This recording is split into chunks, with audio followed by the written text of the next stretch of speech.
Hi everyone, welcome back to my channel sunshine study. So जैसा कि मैंने आप लोगों को बताया था, ईएसआईसी डबल एसओ की नोटिफिकेशन आपको काफ़ी जल्दी देखने को मिलेगी और ये आपकी ऑफिसर लेवल की पोस्ट रहती है। तो इसकी कुछ रिक्वायरमेंट्स होती हैं, वो आप लोग को जानना ज़रूरी है ताकि आप लोग को एक आइडिया लग जाए कि इसमें क्या क्या गिवन होता है, राइट।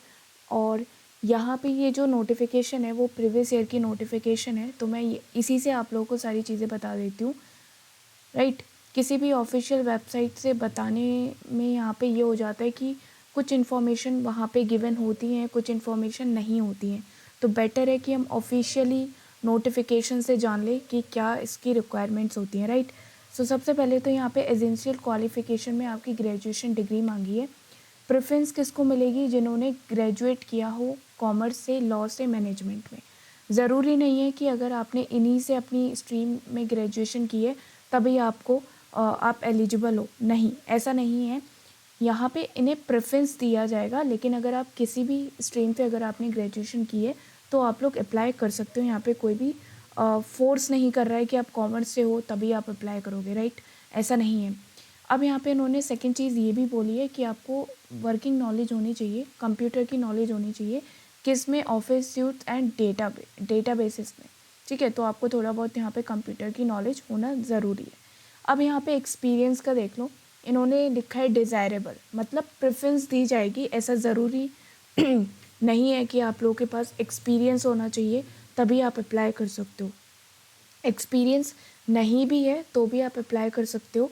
मिनिमम 3 इयर्स का एक्सपीरियंस होगा तो और अच्छी बात है, ठीक है। तो आप लोगों को पहले प्रेफरेंस दे दी जाएगी अगर आपने काम किया हो किसी भी गवर्नमेंट ऑर्गेनाइजेशन, कॉरपोरेशन या फिर गवर्नमेंट अंडरटेकिंग और लोकल बॉडी और शेड्यूल बैंक में, राइट।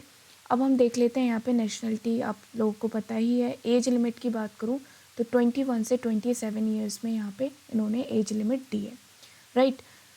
एज रिलैक्सेशन भी आप देख सकते हो, यहाँ पे SC ST के लिए 5 है, OBC के लिए 3 है, बाकी PH यहाँ पे PH के लिए भी दे रखी है। सारी कैटेगरीज़ में आपको एज रिलैक्सेशन मिलेगा। और यहाँ पे जो इम्पोर्टेंट इन्फॉर्मेशन है वो हमारे एग्ज़ाम पैटर्न की है, जो हम बात कर लेते हैं। सबसे पहले यहाँ पे पेमेंट ऑफ फीस का देख लो, 250 आपकी रहेगी SC ST PWD and departmental candidate और female candidate, ex serviceman candidate. बाकी अदर कैटेगरीज़ यानी कि OBC जनरल कैटेगरीज़ के लिए आपकी 500 फीस रहेगी, राइट। अब यहाँ पे हम देख लेते हैं इनका जो एग्ज़ाम पैटर्न है वो क्या रहता है ESIC SSO के लिए, क्योंकि ये ऑफिसर लेवल की पोस्ट है तो इसका एग्ज़ाम पैटर्न देखना ज़रूरी है। यहाँ पे इंग्लिश, रीजनिंग, क्वांट 30 आपके इंग्लिश में क्वेश्चंस आएंगे। बिल्कुल बैंकिंग एग्ज़ाम का पैटर्न है और 20 मिनट आपको सेक्शन टाइमिंग मिलेगी, ठीक है। 100 मार्क्स का आपका प्री एग्ज़ाम का पेपर होगा। तो यहाँ पे इन्होंने सारी चीज़ें लिखी हुई हैं, राइट। और हम मेंस का भी देख लेते हैं, तो मेंस में भी यहाँ पे इन्होंने सारी चीज़ें दी हुई हैं। ओके, इसमें there will be a negative marking of 1/4 की नेगेटिव मार्किंग भी आपकी इसमें होगी। मेंस एग्जामिनेशन की अगर मैं बात करूँ तो इसमें reasoning, general economy, financial, insurance awareness के क्वेश्चंस आएंगे जो करंट से रिलेटेड होंगे। इंग्लिश और क्वांट ये भी आपका आएगा और यहाँ पे सेक्शंस टाइमिंग भी डिफरेंट होगी सारे सेक्शंस के लिए। और 60 मार्क्स का आपका रीजनिंग का होगा, बाकी आपके 40 मार्क्स के होंगे। और रीजनिंग का और क्वांट का भी आपका 60 मार्क्स का होगा, राइट। तो इस तरीके से ये 2 घंटे का पेपर होगा 200 मार्क्स का। और यहाँ पे कंप्यूटर स्किल टेस्ट भी होगा आपका और डिस्क्रिप्टिव टेस्ट भी होगा। जो कंप्यूटर स्किल टेस्ट होगा वो आपका 50 मार्क्स का होगा और 30 मिनट इसकी ड्यूरेशन रहेगी, यानी कि आधा घंटा, जिसमें कि आपका 3 घंटे में डिवाइड होगा। एक तो आपको बनानी होगी पावर पॉइंट में स्लाइड, 10 मार्क्स आपको इसके मिलेंगे। Typing matter on MS word with formatting, तो इसके 20 मार्क्स होंगे। And MS excel with use of फॉर्मूले, तो इसके भी आपके 20 मार्क्स होंगे, ठीक है। फिर आपका डिस्क्रिप्टिव पेपर भी होगा जिसमें लेटर राइटिंग भी होगा और ऐसे भी होगा। 2 क्वेश्चन आएंगे आपके 50 मार्क्स के और 30 मिनट आपको मिलेंगे, राइट।